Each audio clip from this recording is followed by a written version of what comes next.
Are we ready? I see that it is after 10 o'clock. Let's call the meeting to order. Notice that the meeting was properly posted on January 22nd, 2024. I am Dawn Cash from District 3. Do y'all want to announce who you Yeah, are? Jessica Clayton, District 2. Joe Blau, District 1. Very good. Item number 1 is approval of the minutes. Do I hear a motion? I'll make a motion to approve. Second. Motion moved and approved. All in favor, aye. Aye. Right.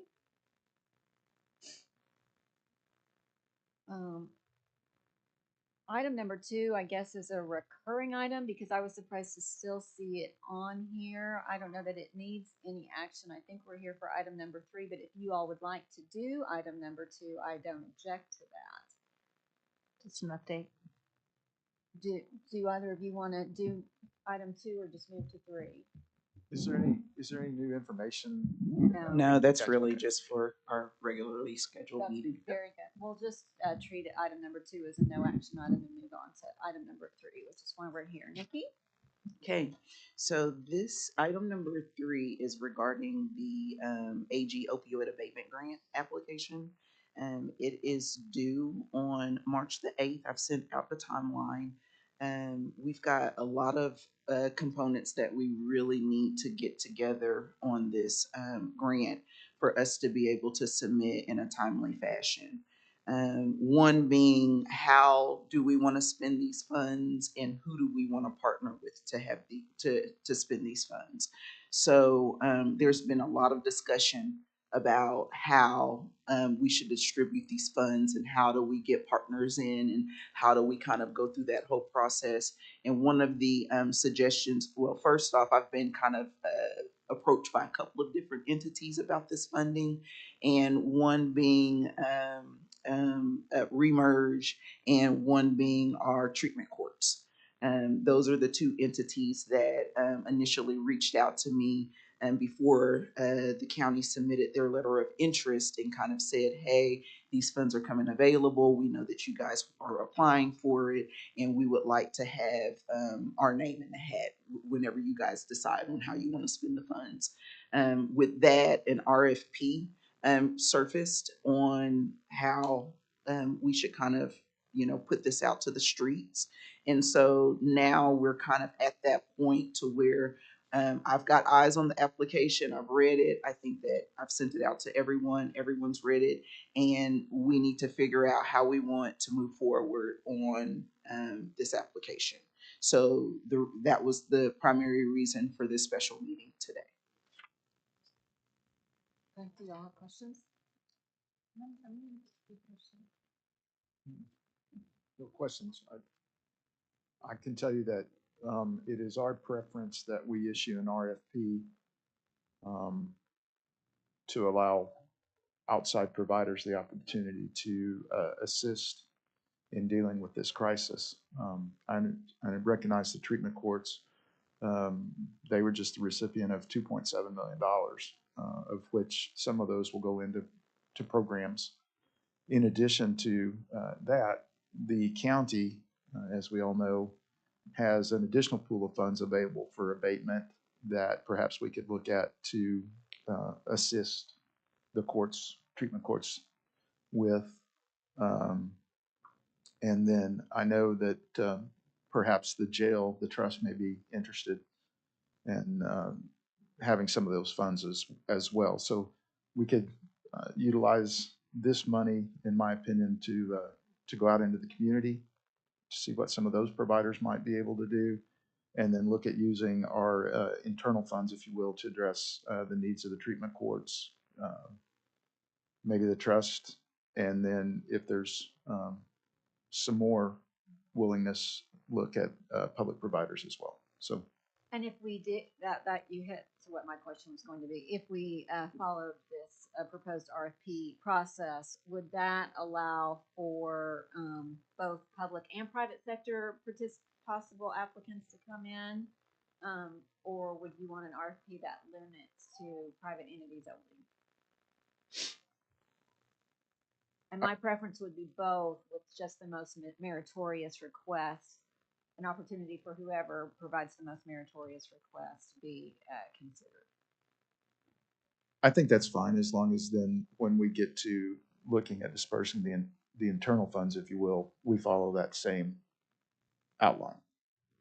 And I'm not looking I'm not sure that we even have the other funds on the agenda to be able to discuss. I don't object to that concept. I'm just saying I don't think that we are able to make a decision as to those funds at this time. No, I only make that statement in regards to my position on the way these funds might be accessed. Okay. Did you, I'm asking, but did you have a thought, or did your plan in mind with regard to RFP to already answer the question I'm asking, that whether or not you're public or a private entity, that all applicants might be considered? That was already the answer. Right. I- At this point, it's for everyone. Okay. So what I'm hearing correctly is that you'd like an RFP to go out for the community to be able to apply for these funds, but then even though it's not on the agenda, our internal opioid settlement goes towards internal, maybe possibly the jail.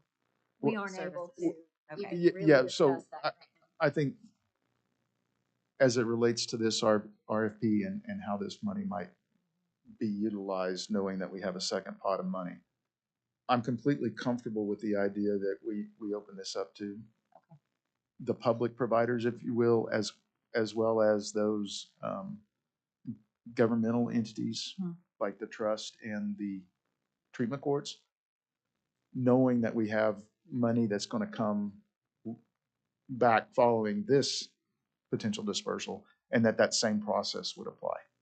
Okay, so for these funds, our jail trust could also apply. Okay, that's just what I wanted to make sure. Okay, yeah, I'm in favor of an RFP. Do you want to make that motion? Knowing we are all just talking about these specific grants that's being administered by the Attorney General's office today, and not the broader, as we don't have an item that allows us to do any. I think that's informative of our decision. Right. It's Yeah. simply not something we have the ability to take action on today. Correct. Yep, that would be my motion, that we would utilize an RFP process that is open to both community providers as well as governmental entities. Okay, I'll second that. Very good. We've had a motion and a second. All in favor? Oh, I'm sorry. Aye. Aye. Aye.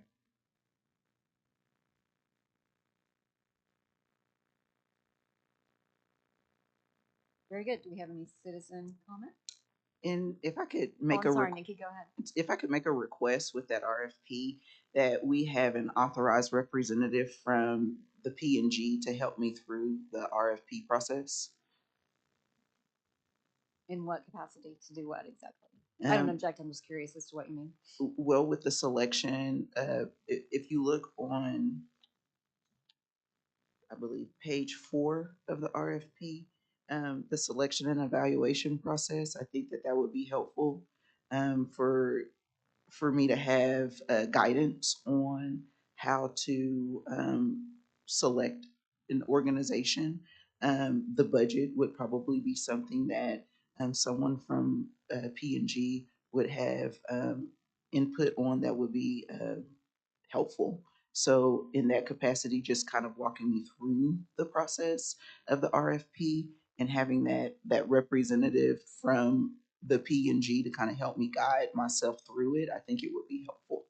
Nikki, the RFP itself and getting that onto the street and the initial vetting as to whether or not those that have applied meet the criteria, you can handle all that yourself, correct? It would not be me, it would be purchasing. Well, But But that, yes. that aspect of it would not need the involvement of anyone from this group, correct? It's at the point of the evaluation that you would need input. What I'm wondering is if we couldn't handle this as we have done in similar instances where those are brought back in the group as a whole is that recommending body. So just a couple points. This does not have to go through purchasing. This is an issuance of funds, not kind of the business other way around. So we do have processes, and Nikki and I have worked through that. More than happy, obviously, to partner and work together on this.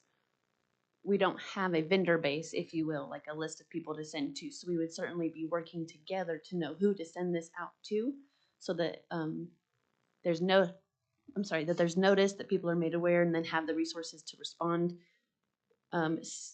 If this is going to follow the same lines as a public procurement process, are you expecting the opening to be at a public meeting, for there to be receipt of proposals? I think it's And in then our, another special meeting I think it's in to, our best interest to follow a public process. okay, So utilizing purchasing to get the documents into the hands of those that might be potential recipients of funding, utilizing your office to reach out to, and I know you say you don't have a vendor base, but sure, we can work we're on that. pretty familiar. We have suggestions. We could contact you directly and say, hey, make sure they're aware of this. All that come back, it's all opened up in a public meeting, and then the evaluation would be all of us working together to determine the best use of those funds. Saying all of that just to get to this point that the application is due first part of March. Yep, we're gonna have So- to hustle. Okay, I just wanted to make sure everybody was on the same page, that we're talking about probably multiple special meetings, since you only have one regularly scheduled for February. Because the RFP is step one before the application actually gets filled out and the information gets put in, and that'll be the more lengthy process. So I just wanted to make sure all the information was out there for you guys to kind of know time frame. Thank you. Sure. We'll work very quickly. I know that we've already put a lot of hours into this ahead of time to draft this RFP, so we can get this out quickly, but also turned around quickly to you as well. So, thank you. I agree. Will that work? That sounds great. All right. Thank you both. Good, thank you. Any district comments? None. None. Okay. Do I have a motion to adjourn? Yes. I'll second. All in favor? Aye. All right. We're adjourned. Thank you.